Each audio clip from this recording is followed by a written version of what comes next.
to see is the surface.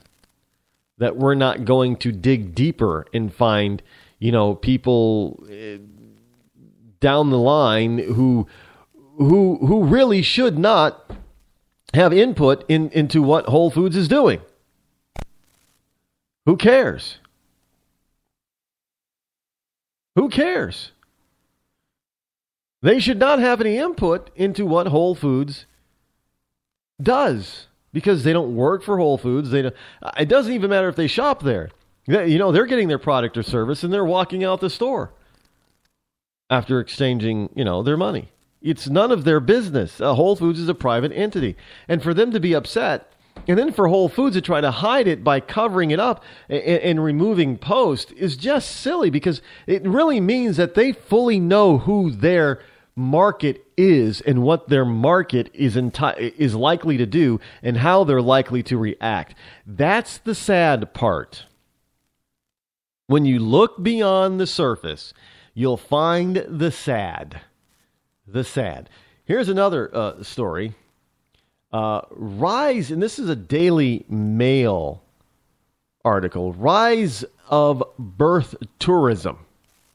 In Canada, there's this thing called medical tourism, where Canadians go on medical vacations to the United States to get, to get certain medical treatments,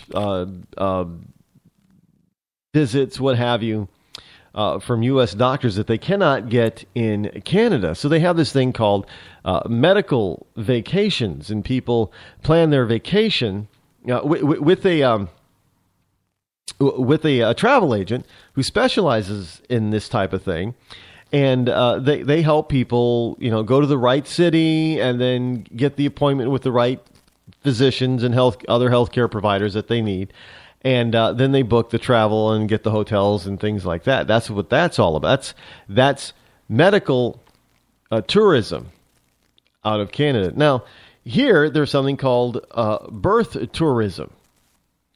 Up to 36,000 babies a year are born in the USA to foreigners who want their children to have U.S. citizenship, so claims a study. Now, research looks at number of tourists visiting U.S. specifically to give birth. The study carried out by the Center for Immigration Studies in Washington, D.C. Author points to difficulties in producing precise figures for birth tourism, but analysis of previous surveys suggest up to 36,000 it could be doing it.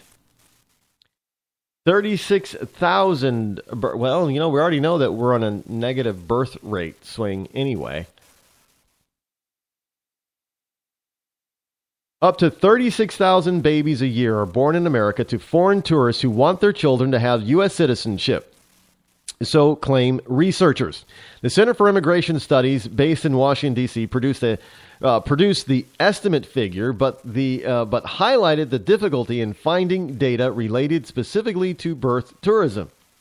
Drawing on data from the Centers of Disease Control and Prevention, the report says that 896,363 women who said they were born outside the USA gave birth in the country in 2012. So 893,000 women said they gave birth. Okay, in the United States in 2012. Now,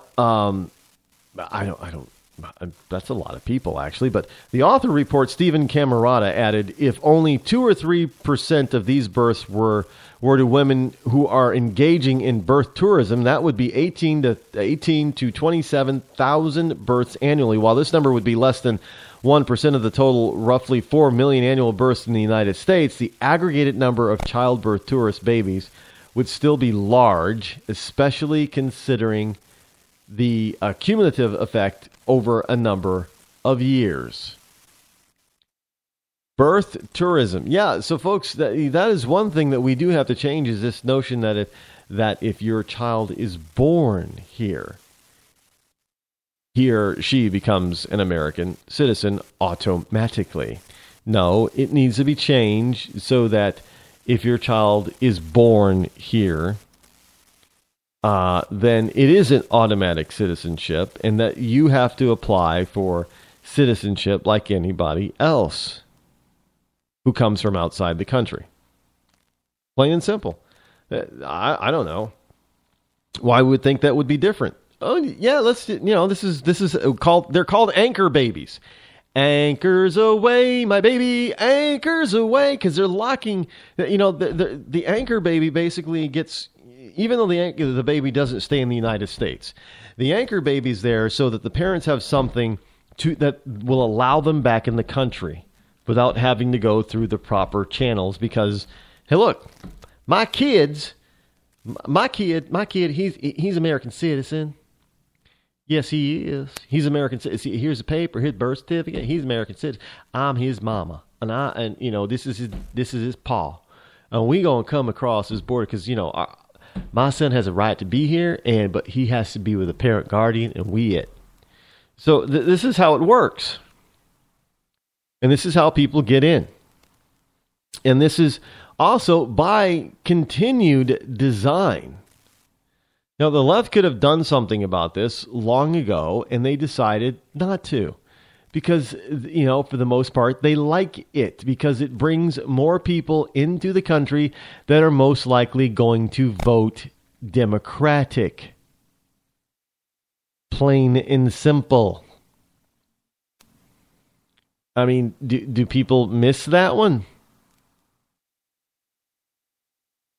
Well, I guess they do.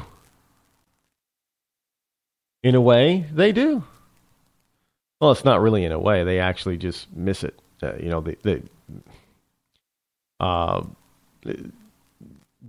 don't pay attention enough to understand that you have to follow the rules. And you have enough people on the left that don't pay attention and try to think that the rules don't apply to certain people. And they don't realize that if they look beyond the facade of this anchor baby stuff, because they think, oh, it's just wonderful, it breeds criminality. Because now the mom and dad come here. Well, mom and dad can't leave their other children behind. So now they get to bring their other children behind that were born outside of the country because of this anchor baby. They come into the country. They get to stay because of the anchor baby. The anchor baby now gets United States citizenry benefits because it's a citizen. And mom and dad, they're sitting on their duff collecting off of the baby, while not paying attention to the other kids who grow up to be hooligans, who then run off in the street and commit all kinds of crimes and mayhem. This is not fantasy, folks. This is not, oh, Roger, just exaggeration. No, this is everyday reality in many of our cities across the country. This is real. This is true. All because it started with not by somebody actually applying to come into the country, not by somebody who's being sponsored to come into the country, and not even by somebody who came into the country illegally, but by somebody who came here for a vacation, popped out their kid, the kid's an American citizen, anchoring the parents here, and now looking out and saying, okay, the kid's growing up, now the kid's going to get to go to school, the kid's going to get to, have all of these other American privileges. And some of those privileges are financial, which the parents are going to be able to use. All the while, their other children are causing a havoc in the justice system. Plain and simple. So does something have to change? Well, yeah, but Hillary doesn't seem to think that needs to change. She thinks that, that's all right. Birth tourism it's all right. Birth tourism is all right. Needs to stop. Just saying, needs to stop. We'll get into some issues. Ted Cruz is out there talking again because he's running. By the way, did you know Ted Cruz is running for president? Yeah, he's running for president. And I know a lot of people out there, they don't remember that Cruz is out there wanting to be president of the United States, and he's actually running. Hey, did you know that NBC chief wants Brian Lyer Williams back ASAP, soon as possible? NBC News chief wants Brian Williams back on the air.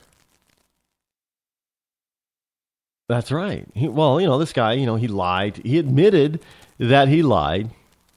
But he was so heartfelt about, being sorry for lying that he took himself off the air. But NBC News chief Andrew Lack is looking for a way to put Brian Williams back behind the nightly news desk, sources tell the Daily News.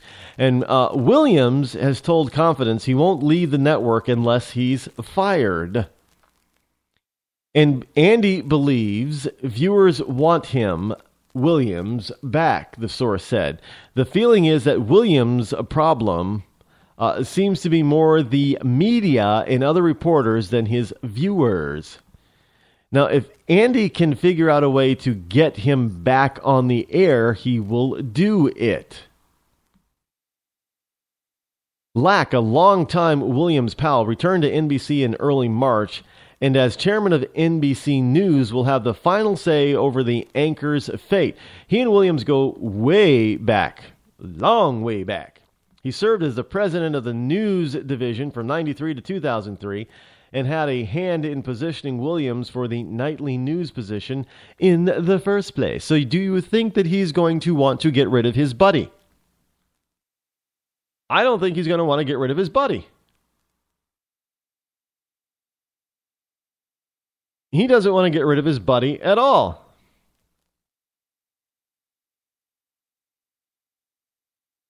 But so now I guess we're going to get Brian Lying Williams back on the air sooner rather than later.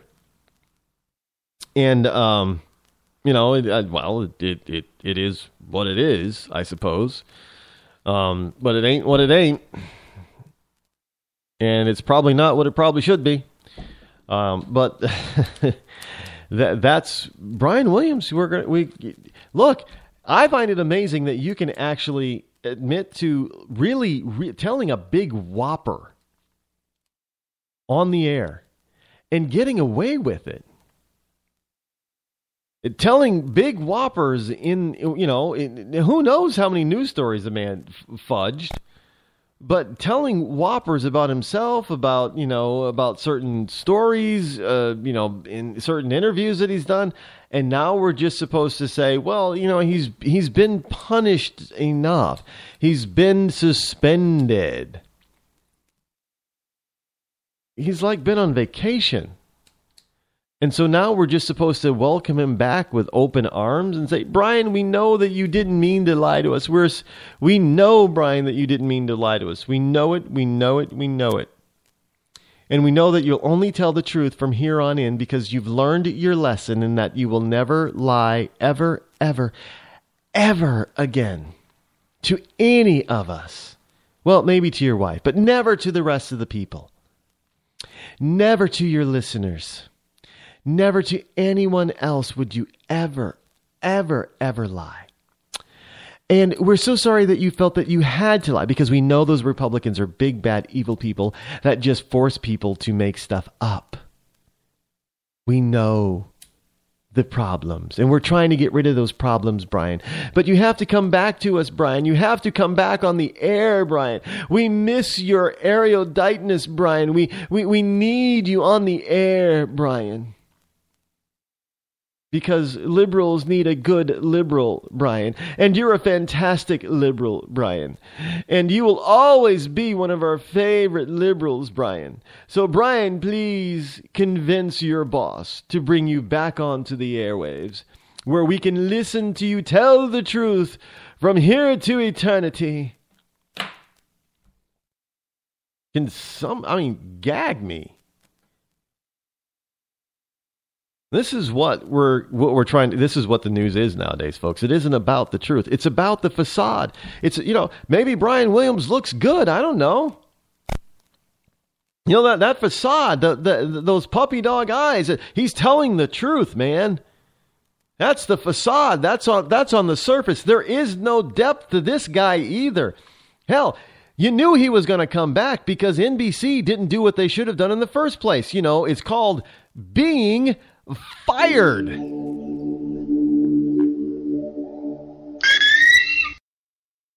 the nearest tall guy.